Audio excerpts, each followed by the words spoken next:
Next up is covering another population density problem. So we are going to go backwards, and we have a circular region. It has a population of about 430,000 people. So let's just go ahead, just for the sake of everything, write out our population density equation before I continue on.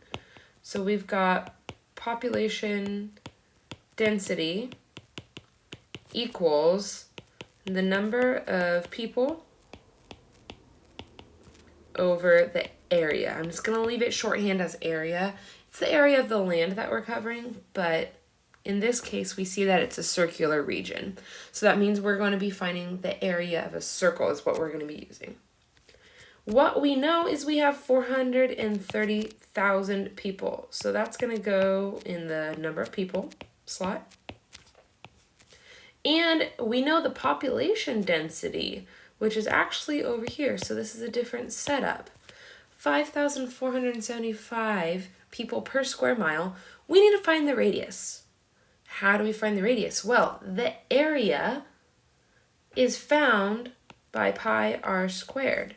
So if we work backwards, we can solve for r and find out our radius of our region.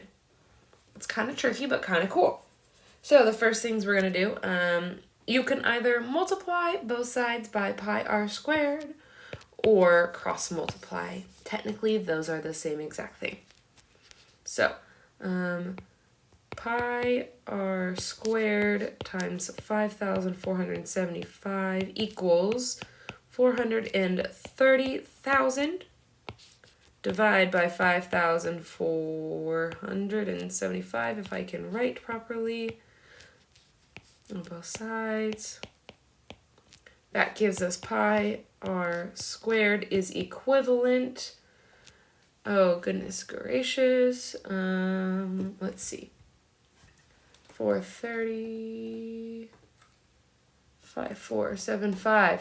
That's approximately 78.5 divided by pi.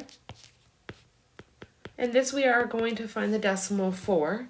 So 78.5 divided by pi.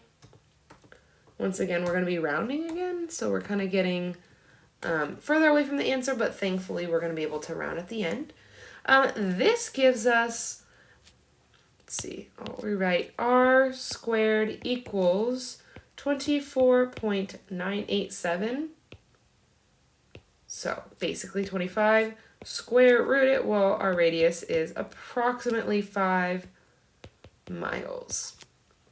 So you can see it's really close. The square root of 24.99 is very, very close to 5. So we can say it is about 5 miles for the radius. Okay, that's it for that problem. Hopefully you guys are kind of understanding the use of this.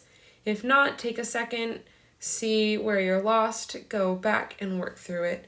The biggest complication I see from here is where people can go, wait, how'd you get pi r squared? You're doing the area, and the problem says it's a circular region. So it gives us everything we need.